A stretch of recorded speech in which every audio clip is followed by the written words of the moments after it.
Yeah. Got Welcome back to Unravel Radio. I'm your host, Charnel Greer, aka Miss LovelyLocs. And today on the show, we have a very awesome guest, someone I've had the pleasure of speaking with over the last couple weeks, and that I hope to be doing a lot more projects with. It is the one and the only Peter Promo. Hey, and Peter. it's actually Peter Promo with no space in between. Okay, so you gotta be like Peter Promo. It's Peter all one word. Promo. Peter Promo. Because niggas be putting the gap in there, and I'd be like, bro, you put Peter space promo on Google, you probably gonna get something from Family Guy or some shit like that. You put Peter promo one word, oh, your boy got legs out here, okay? But yeah, what's going on with you? I've been very impressed with your product and very impressed with your productivity and the way you're able Thank to you. really congregate people together and try to really tell good stories. So I just wanted to make sure I gave you your flowers on there because it's a really good thing that you're developing here. I think people need to see what you got cooking over here. Do I I need to put my, appreciate my that. camera sideways? Is it the wrong way? It's great. I like it. You sure? Well, now is that's cool too. Go back the Oh, other should we way. do from the down? Should we do from the down? No, okay. Not the down angle. Yeah, so talk to me. So what are we talking about today? Well, we've only been on here for a short period of time, and you haven't been able to sit still. So maybe the topic should be creatives with ADHD. No, I'm just joking. There it is. There it is. ADHD. Let's talk about it. Let's get some ideas out there. Oh man. Um, so yeah, I mean, I from what I gathered, you had some ideas and some ways that you felt about the scene, right? Yes. The vendors, and I've definitely had my share of experiences with there. I wanted to know more about yours, because you throw events or you're one of the vendors at the events? I have had small events, nothing on a grand scale, and Right. I didn't charge much. This was back in like 2020, maybe till 2023. And I had people come in my salon. I'm sorry, I don't know why there are kids outside at 9 o'clock on a school night, but that's the background noise. We'll talk about that on Okay. another show. Talk about kids. Who's got them? All right. Right. Yeah. So you said it back in the day, like I was expecting like 15, 13, 03. You said No, 23. I said 2 years. yeah, yes, back in the day to me, Back in the these day, 2 years these, ago. these 5 years been Okay. like each one year been like 15 years alone. Yeah, but 20 stood out because of, the The one COVID, the thing, yeah. deaths. Yeah, the one Yeah. thing. So yeah, That one thing. I've been a food vendor at quite a few, and what I'm noticing is they keep having like multiple food vendors, and so I'm not really profitable. But it's the kicker is they never tell me this until like the very last minute. So I'm thinking I'm the only food vendor. I'm asking how many tickets have you sold? I'm preparing for that amount or a little bit more. And then I get there and it's like three or four other food vendors. And it's like, this a pop-up shop, not the mall. Like, why we need so many Yeah. choices? Like, You need all so that because then now you got to go over there and turn off their gas stove and you got to sabotage their equipment. I get it. It's a lot. It's definitely a lot. yes. So I mean, when I hear that sort of situation, it's kind of like, I think that the promoters have, in my mind, I haven't really seen too many different types of promoters, so I can't say that I've like met all the promoters. But if you look at just, a couple of groups online, the vendor groups, you can kind of see like a continuity. Repetition. Yes. There's a Yeah, I was gonna try to be, yeah, a little, I'm saying a little bit. I mean, so what else are like some of the pain points that you've experienced outside Um, of being fed one piece of information and then at the last minute you kind of get the wool pulled before your eyes? What else will you say? not really seeing the space, so not knowing what to prepare for. Oh my goodness, this one was horrible. Mm, I got to one and this lady had really like 40 slots and it wasn't room for 40 people. So we was all piled on top of each other. It wasn't really adequate electricity. It was horrible. It was horrible. Mm. I'm Yet like in a again, corner another trying to make promoter tacos. situation. I'm Did making you sell at tacos. least? Were the only No, food because person there that time? nope, I wasn't the only food person again. So That's I how they had a get there. I had a backdoor plan that time though, and it worked. Lemon drops, Sabotage. No, lemon right. drops. Yeah. Oh, selling lemon Okay. drops. So that worked. So I Keep a mean, little alcohol. and then like what else? I don't know. Is there like a thing that you think needs to change predominantly? Like obviously there's like several things. There's the infrastructure needs to change and how these shows are made. That's very clear. But what do you think is the main thing that needs to change? Just think we need to do away with them. It's over. Let's just stop. Let it go. We stopping? It's over? I think it's over. Pull the plug on pop up shops. I definitely see there's a correlation between that and how I felt a little bit about the entertainment scene, the showcases, the showcase events, you know, saying maybe not necessarily open mics, but the showcase event thing, that shit might be a little bit antiquated. But, hearing you say that about the vendor thing, so what's the solution? So does that mean that, I mean, what is the alternative? If vendors can't do vendor events, then what do they do? How do they promote their business or how do they find the space to sell their products? I don't know yet. I'm thinking it would be nice if it was just like, I don't know, one big event or something. I don't know. And everybody just go to being available on the internet for whatever product they sell. Because I just feel You like mean like a skating event, something like that? a skating event. What that got to do with it? I don't. Uh, bounce. There's ADHD. So you want I do you mean, if you say that there's a big event that brings a lot of people out, so again, that's what I'm thinking. No, you're saying that there would be one giant convention, a vendor convention or something. Is that what you're saying? yeah, I'm just making this up as we go along. I have no clue Fair what enough. Fair enough. I'm actualizing the ideas. Okay, keep yes, going. yes.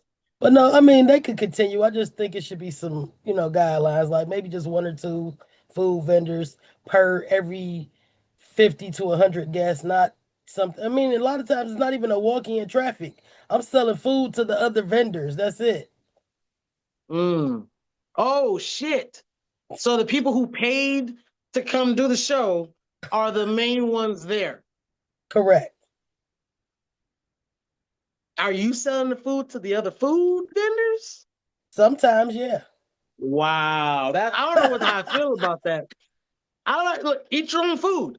Eat your own food. But it's interesting. I mean, that must be about Well, your business. Maybe you feel a your food point of must be contention. You yeah, I feel mean like that's like dudes working at Arby's and then they go across the street to McDonald's to eat food. the other Something person's like coming that. up to me for tips and pointers because it might be their first pop-up shop. And so they getting the stuff I got in the beginning, like I don't eat pork. I'm a vegetarian. I'm a vegetarian that doesn't eat beans. But like it's like you can't have all these varieties and it's just a pop-up shop. Could you do that impression one more time? I'm a I vegetarian. didn't hear it. I'm a vegetarian. I'm a vegetarian that doesn't eat beans. I Mm. don't eat pork. Like, there's so many different. I'm pescatarian. I'm a Can potatotarian. you do Like, one? Can you do one with a New York accent? Go. yo, son.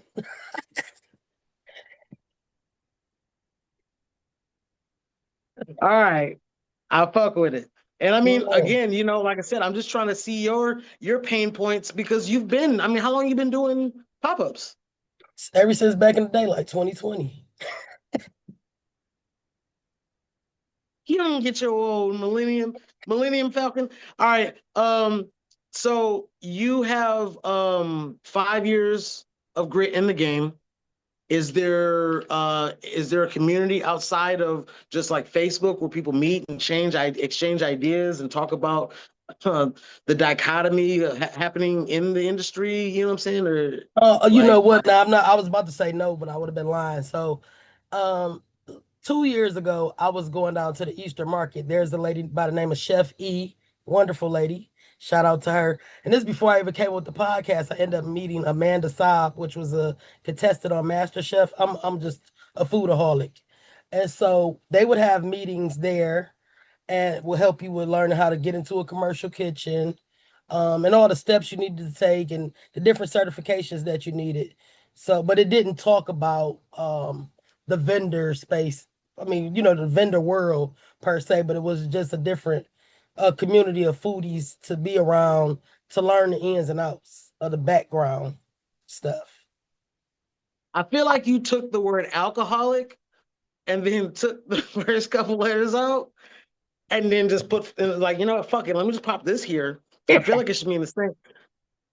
Foodaholic is crazy. I'm loving that. I got caught right there. You watch the footage back. I got caught right there. You said foodaholic. I like it. I don't. Is that? Should I call someone? Are you okay? Is I'm that okay. food?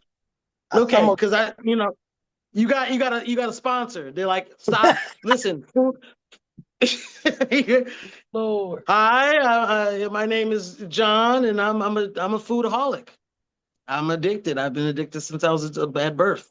Um, so you've got an impressive story, and you meet these people. You said you have an affinity for these people. People who are like what, like celebrity chefs, like black people, or like anybody, like are these Color, any who are these? color. I love everybody. Gordon Ramsay's my favorite. Gordon Ramsay's your favorite? Yes, and Tiffany Derry. And she used to talk back to me on Twitter. What is it called now? Oh, I X? thought you meant talking about like she was like, "Yeah, what?" Okay, bet she talked back to you. She would What you message talking me. for? Um, no, you so what are you doing with these people? You've got this collection, you've got this all this knowledge and all this know-how from all these shows and stuff like that. What are you doing with this? Do you have your menagerie of the collage of people? No, not yet. I haven't gotten that obsessive with it. Like in the living room, have their pictures and articles about everybody and my little pinpoints where they live at in the states. That's what they want to know. People want to know. And you can be the one. It's a new podcast. If you ever wanted to know where they live, what they eat, what do they wear, all of the people who lost and won Gordon Ramsay's new challenge, find out today. I don't know what the Uh, name of your show is. Unraveled Foodaholic. Radio. Foodaholic. You just named it right there. Foodaholic. Foodaholic. It makes sense. Winner. That's Yes, winner. Okay. yes. You got the new TV show right there. We You got did all the it. information people want to know. Okay, so give me, what's your worst horror story as a vendor in this scene? Oh, when I paid $300 to be a food vendor, and then they suddenly changed the laws, or I guess I just wasn't aware of the laws that you had to be licensed, and a 14-day license cost $250. So I had to run down on what is that, Mac, and get my license. So now we're 550 in, plus the cost of food, plus the cost of supplies. And I get to the event, and there's 8 other food vendors, and one of Oh them God. and one of them is also doing barbecue like I am, but he has a whole barbecue team, a big stupid smoker. They're all up on And none platforms. of them niggas got licenses. Right. Except you. And guess what I sold that day? Not a turkey tip was sold. All I sold all day was lemonade. Coleslaw. Lemonade. I walked away with like $56 or something. It was the day before my birthday. So I'm thinking I paid all this money. I'm gonna make my money back on my birthday. I'm hopping on a flight to wherever I just point to on the map. I spent the Right. I spent my birthday in my bed crying. We took a trip to Tierville. I think that there are parallels, right? Like I think we all as business people, entrepreneurs, CEOs, whatever we are, we all want to make money. But there are other metrics for success. And perhaps there were connections that you made. Perhaps you didn't make as many connections. The lesson can be a very tough pill to swallow. As the what I learned was the lesson. That's a tough pill to swallow. But I think that if we look at the different metrics for success, I'm not sure who all comes to you twisted, how they found you.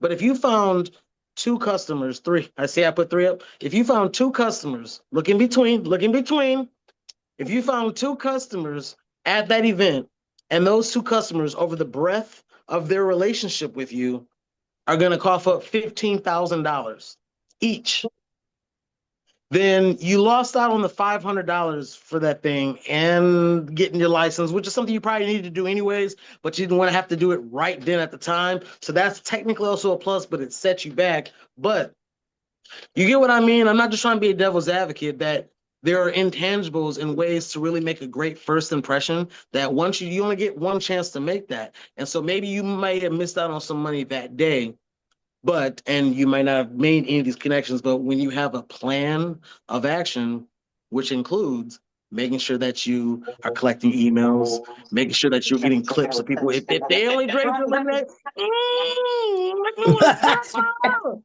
whatever it is, you're collecting those. There are some things that are greater than money. You know what I'm saying? And Exactly. for a business person, it's hard to find those things, but there are things that are tangibly, if not better than money, then a great second place to getting money. And so hopefully you did make some connections out there. But I think for the people watching, having that goalpost, having that mindset of like, yes, I need to make money, but what do you need more than to make money? To make more money, to make an impression, you know what I mean? To be irresistible, you know what I'm saying?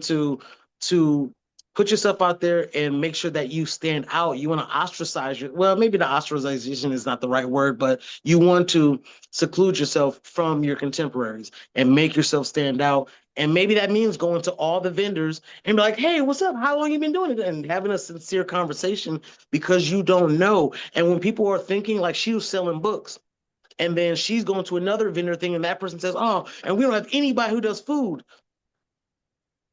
She knows 1,000 different food vendors, but who's the one that she's going to remember when that opportunity comes up?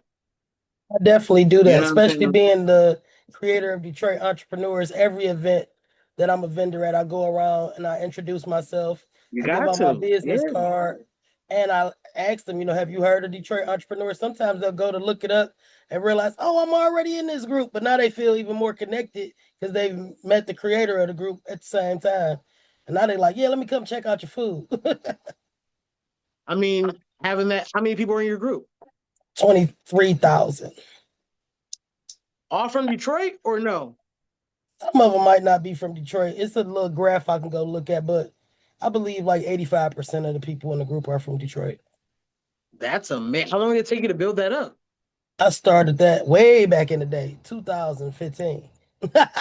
Oh, actually, back? Um, okay, bet 2015. So for 10 years, you've been collecting these people, these lost souls, and trying to help them, Yes. present them with opportunities so they can take their business from here to here, so that you can create opportunities for people. And so that's Yes. dope. I mean, is Oprah signing the book? When are we doing the movie? Is it Quentin Tarantino, Spike Lee? What kind of joint is it? I gotta watch it. Oh And man. behind the scenes, he was twisting all their hair too. I mean, that's pretty dope. I Exactly. mean, you've got this group of people who all do this stuff. So why don't you throw your own event? It seems like you've got their trust already. You've got Yes. their trust. You are the originator. You're the Yeah. Run DMC. You're not the Run. You're the Russell Simmons? Oh, Russell Simmons? Russell Simmons. Yeah, I was gonna say Russell Crowe. I was gonna say Russell Brand. Too many white Lord. people named Russell that Russell Simmons. Yes. Um, People are contacting me now. Leave me alone. I'm in an interview. It's important. Okay. So you've got all this pool and these people trusting you. You know what I'm saying? You're authentic. Why not throw your own event? What's stopping you from doing that? What makes you not want to do it yourself? I've tried, and it was one time it was successful. I did one This was way back in the day. It's 2023. I did one for my birthday. And we were at Chic Geek Enterprises over on Joy Road in Southfield. Shout out to them. And we did a networking event for my birthday. I gave away 6 trips to Vegas. We had raffles, prizes, a 360 photo booth. We had a chef out. We had a bartender. It was nice. Were these trips on like Spirit Airlines, Frontier Airlines? What You was it? had Was to it the buy your Amtrak? own. You had to buy your own flight, but the days in the hotel were accommodated. The what in the hotel? The Oh, the days in days, the hotel were accommodated. That's so. yes, That's sweet. That's sweet. Because that's the most expensive part. exactly. My dad That's won definitely the one. most. Who? My dad, he went last year. That's what's up. I definitely think that ideas like that, it sucks to hear, but sometimes, it's like we all have like the best idea. Like, I'm giving you so much, just come to the thing. I'm giving you so much. Um, but ultimately, like I said, we're people who pitch. We're pitching. You know what I'm saying? I could have the best idea for your business and the best idea for that, but ultimately you're making a pitch. And if you can't pitch correctly, then that ultimately seals your fate for what you do. And I don't mean you, I just mean anyone who's got In their own general, business. yeah, I got you. You got the best wings, you got the best lemonade, you've got the best whatever. That's fine. Um, um, it's just something that I'm sorry, I'm directing traffic. Unplug the VR and then plug that VR thing into yours behind the TV. Sorry, it's all a big process. That's how I get my mojo going. I got to direct some other things and come back. The bottom line is if you put your thoughts into your what was I talking about? Because I'm trying to finish this thought. I'm trying to finish the statement. Oh Lord, I have no clue. Peter promo. Okay, well, I know we were talking about businesses, and then doing your event, and that they believe in you and they trust in you, and that you tried to do the event, and then when you did the event, people didn't come out as much as you wanted them to, and you were giving out a lot of stuff, and then we were talking about pitching and how pitching is important for businesses, and they have to do that. That was And a I great guess recap.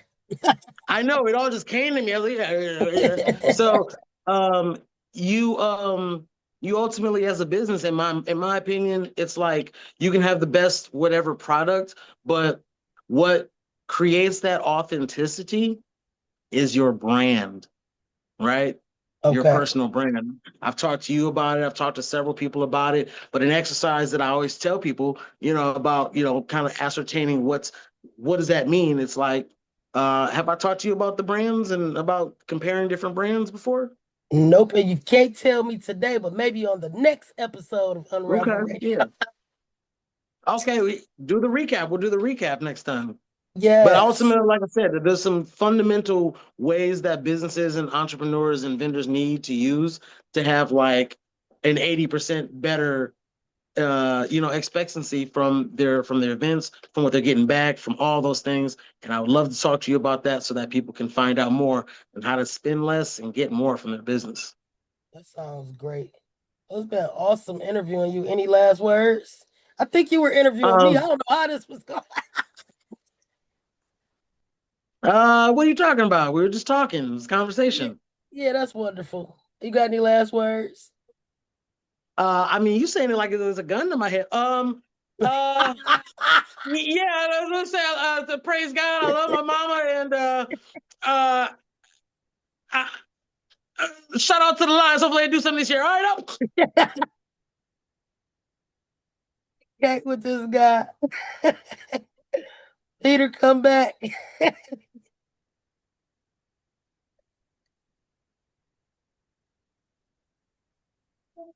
Okay, I'm back.